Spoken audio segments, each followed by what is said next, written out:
അത്തരം കാര്യങ്ങളിൽ നമുക്ക് പറയാൻ കഴിയുന്ന ഒരു സാഹചര്യം പലപ്പോഴും ഇന്നില്ല എന്നാണ് ഞാൻ മനസ്സിലാക്കുന്നത്. എന്തായാലും അത്തരം കാര്യങ്ങൾ കൂടി മനസ്സിലാക്കാൻ എന്തെങ്കിലും മാർഗമുണ്ടോ എന്നുള്ള കാര്യം, ഏതെങ്കിലും രാജ്യത്ത് ഇത്തരത്തിലുള്ള കാര്യങ്ങളിൽ ഏറ്റവും ആധുനിക രീതിയിൽ എന്തെങ്കിലും സംവിധാനങ്ങളുണ്ടോ എന്നുള്ളതൊക്കെ നമ്മുടെ ഡിസാസ്റ്റർ മാനേജ്മെന്റിന്റെ ഭാഗമായിട്ട് ഉദ്യോഗസ്ഥന്മാർ പരിശോധിക്കുന്നുണ്ട്. അവർ പറയുന്നത് എല്ലായിടത്തും ഇത്തരം കാര്യം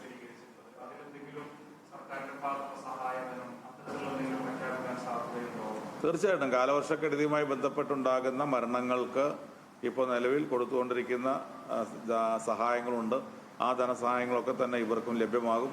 അതുപോലെ തന്നെ വീട് നഷ്ടപ്പെട്ടവർക്കും, അത് വീട് പൂർണ്ണമായി നഷ്ടപ്പെട്ടവരായാലും ഭാഗികമായി നഷ്ടപ്പെട്ടവരായാലും കൃഷിനാശം സംഭവിച്ചവരായാലും, അതുപോലെ ഇപ്രാവശ്യം വന്നിട്ടുണ്ടായ ഒരു കാര്യം, വലിയ രീതിയിൽ കന്നുകാലികൾ നഷ്ടപ്പെട്ട കാര്യങ്ങൾ റിപ്പോർട്ട് ചെയ്തിട്ടുണ്ട്. അത്തരം കാര്യങ്ങളിലൊക്കെ കൊടുക്കാൻ കഴിയുന്ന പരമാവധി സഹായം ഗവൺമെന്റ് കൊടുക്കും.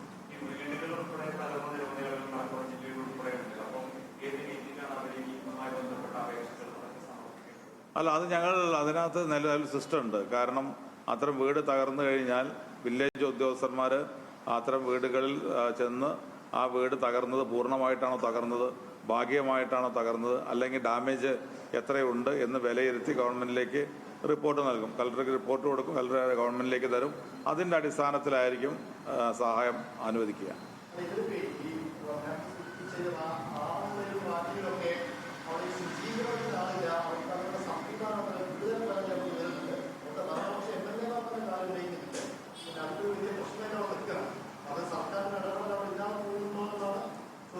അല്ല, അങ്ങനെ നമുക്കത് പറഞ്ഞോട്ടോ.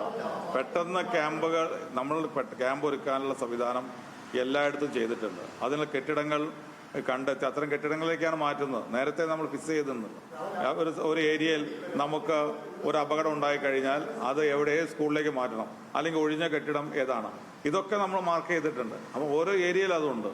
അപ്പോൾ അത്തരം കാര്യങ്ങളിലേക്ക് മാറ്റുന്നു. സ്വാഭാവികമായിട്ടും ചില സമയങ്ങളിൽ ആളുകൾ കൂടുതൽ വരും. പ്രതീക്ഷിക്കാത്ത രീതിയിൽ ക്യാമ്പിൽ ആളുകൾ വരുമ്പോൾ അതിനകത്ത് ചില ബുദ്ധിമുട്ടുകൾ വരും. ഇന്നലെയാണ് ക്യാമ്പ് സ്റ്റാർട്ട് ചെയ്തത്. അപ്പോൾ അത് സ്വാഭാവികമായിട്ടും അതിനകത്ത് എന്തെങ്കിലും ഒരു വീഴ്ച ഭക്ഷണത്തിന്റെ കാര്യത്തിലോ മറ്റേത് കാര്യത്തിലും ഉണ്ടായിക്കഴിഞ്ഞാലും, ഞാൻ പറഞ്ഞല്ലോ, ഞാൻ തർക്കിക്കാനില്ല. അതിനകത്ത് ഇന്നലെ ആരംഭിച്ച ക്യാമ്പാണ്. അപ്പോൾ സ്വാഭാവികമായിട്ടും ഇന്ന് രാവിലെയാണ് ആദ്യമായിട്ട് അവിടെ പ്രഭാഷണം കൊടുക്കുന്നത്.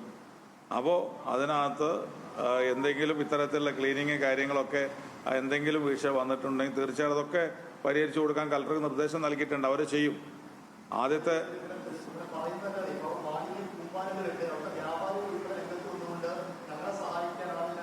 രണ്ട് കാര്യങ്ങളുണ്ടാവാം. മാലിന്യ കൂമ്പാരം എന്ന് പറയുന്നത് ക്യാമ്പിൽ ഒരു ദിവസം കൊണ്ട് മാലിന്യ കൂമ്പാരം ഉണ്ടാവില്ലോ. ഞാൻ ക്യാമ്പിലെ കാര്യം പറയുന്നത്.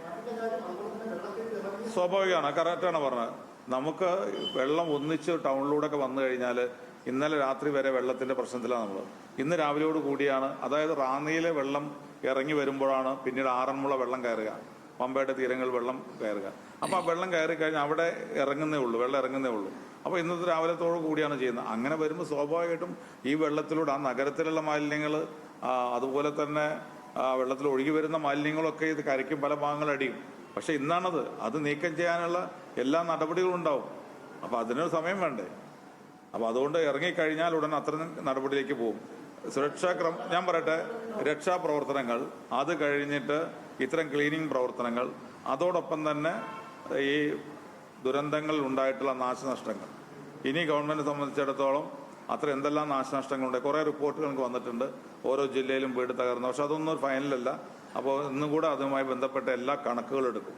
അപ്പോൾ ഇനിയുള്ള പ്രവർത്തനങ്ങൾ അങ്ങനെയും പോകണം. ഇത്തരം ക്ലീനിങ് ഉണ്ട്. ഒരു വെള്ളം വന്നു പോയി കഴിഞ്ഞാൽ ഒരു പ്രദേശത്ത് എത്രമാത്രം പ്രയാസങ്ങളുണ്ടാവും. അത് ക്ലീൻ ചെയ്യേണ്ട സമയമുണ്ട്. ഇന്നൊക്കെ ചെയ്യും. ഇന്ന് വെള്ളം ഇറങ്ങുന്നുള്ളൂ. അപ്പോൾ സ്വാഭാവികമായി ജനങ്ങൾ ആഗ്രഹിക്കുന്നത് എന്താ? വെള്ളം ഇറങ്ങുന്ന ആ നിമിഷത്തിൽ തന്നെ മാലിന്യങ്ങളൊക്കെ നീക്കി പോകണമെന്നാണ്. സ്വാഭാവികമാണ്, അത് തെറ്റില്ല. പക്ഷേ നമ്മൾ അടിയന്തരമായി തന്നെ ഇന്ന് തന്നെ അതൊക്കെ നീക്കം ചെയ്യാനുള്ള നിർദ്ദേശം നൽകിയിട്ടുണ്ട്. തദ്ദേശ സ്വയംഭരണ സ്ഥാപനങ്ങളുടെ ഒക്കെ സഹായത്തോടു കൂടി മുഴുവൻ മാലിന്യങ്ങളും നീക്കം ചെയ്യും.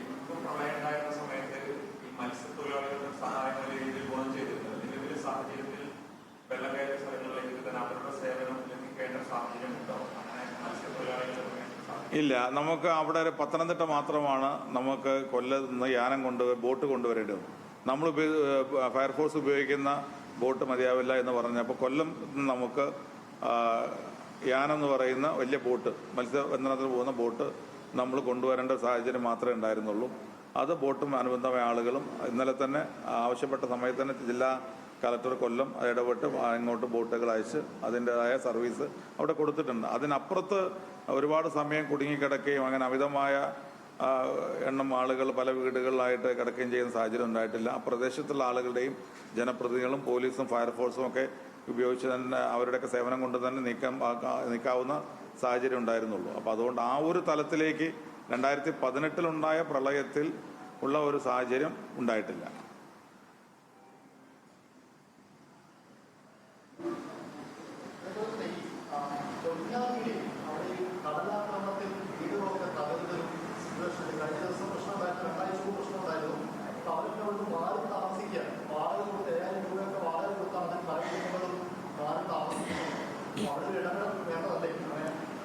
മത്സ്യത്തൊഴിലാളി മേഖലയിൽ തീരദേശത്ത് ഞങ്ങൾ വളരെ അവർക്ക് മാത്രമായിട്ട് തീരദേശത്ത് താമസിക്കുന്നവർക്ക് മാത്രമായിട്ട് അലർട്ട് കൊടുക്കാറുണ്ട്. കടലിൽ പോകുന്ന കാര്യത്തിലും ഒക്കെ ഞങ്ങൾ അലർട്ട് കൊടുക്കാറുണ്ട്. അതോടൊപ്പം ഇന്ന് ഈ ഒരു കാര്യത്തിലും തിരുവനന്തപുരം, കൊല്ലം, ആലപ്പുഴ ഏറ്റവും ശക്തമായ രീതിയിലുള്ള കടലാക്രമണമാണ് അവിടെയൊക്കെ നടന്നത്. അതുപോലെ തന്നെ തീരദേശങ്ങളിലൊക്കെ തന്നെ പൊന്നാനി ഉൾപ്പെടെയുള്ള സ്ഥലങ്ങളിലൊക്കെ അതിതീവ്രമായിട്ടല്ലെങ്കിലും കടലാക്രമണവും അതുപോലെ തന്നെ ഇത്തരത്തിൽ വീടുകളിൽ നിന്ന് മാറി താമസിക്കേണ്ട സാഹചര്യം ഉണ്ടായിട്ടുണ്ട്. അവർക്ക് വേണ്ട എല്ലാ സൗകര്യങ്ങളും ഒരുക്കും.